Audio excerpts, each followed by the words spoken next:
আসসালামু আলাইকুম। শুনছেন সংবাদ শিরোনাম। বাঞ্ছারামপুর কল্যাণ সমিতির নবগঠিত কমিটির পরিচিতি সভা। এখন শুনবেন বিস্তারিত।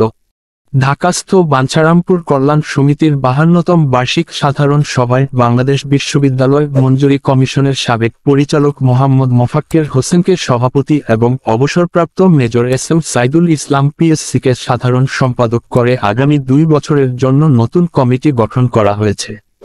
এরই ধারাবাহিকতায় রোববার রাতে রাজধানীর ডিপ্লোমা ইঞ্জিনিয়ার্স ইনস্টিটিউটে জমকালো আয়োজনের মধ্য দিয়ে 81 সদস্য বিশিষ্ট কার্যনির্বাহী ও 31 সদস্য বিশিষ্ট উপদেষ্টা পরিষদের পরিচিতি সভা অনুষ্ঠিত হয়। নতুন কমিটির সভাপতি মোহাম্মদ মোফাক্কেরের সভাপতিত্ব ও সাধারণ সম্পাদক অবসরপ্রাপ্ত major S M Saidul Islam পিএসসির সঞ্চালনায় অনুষ্ঠানে প্রধান অতিথি ছিলেন বিএনপি দলীয় সাবেক সাংসদ এম এ খালেক পিএসসি। এতে উপস্থিত ছিলেন ইঞ্জিনিয়ার মোহাম্মদ শফিকুল ইসলাম, বিএনপি কেন্দ্রীয় নির্বাহী কমিটির সদস্য অ্যাডভোকেট রফিক শিকদার, অ্যাডভোকেট জিয়া উদ্দিন, মোহাম্মদ ইলিয়াস, কবি শাহজাহান আবদালী প্রমুখ।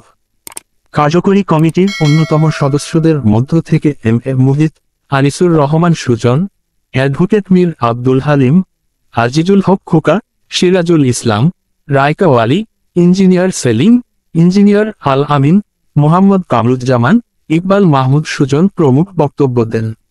নবনির্বাচিত সভাপতি মোফাক্কের হোসেন ও সাধারণ সম্পাদক অবসরপ্রাপ্ত major S M Saidul Islam PSC সাধারণ সদস্যদের প্রতি কৃতজ্ঞতা প্রকাশ করে বলেন, বাঞ্ছারামপুরবাসীর প্রকৃত কল্যাণ নিশ্চিতে শিক্ষা ও স্বাস্থ্য খাতসহ অন্যান্য বিষয়ে আমরা যত্নশীল ভূমিকা পালন করব।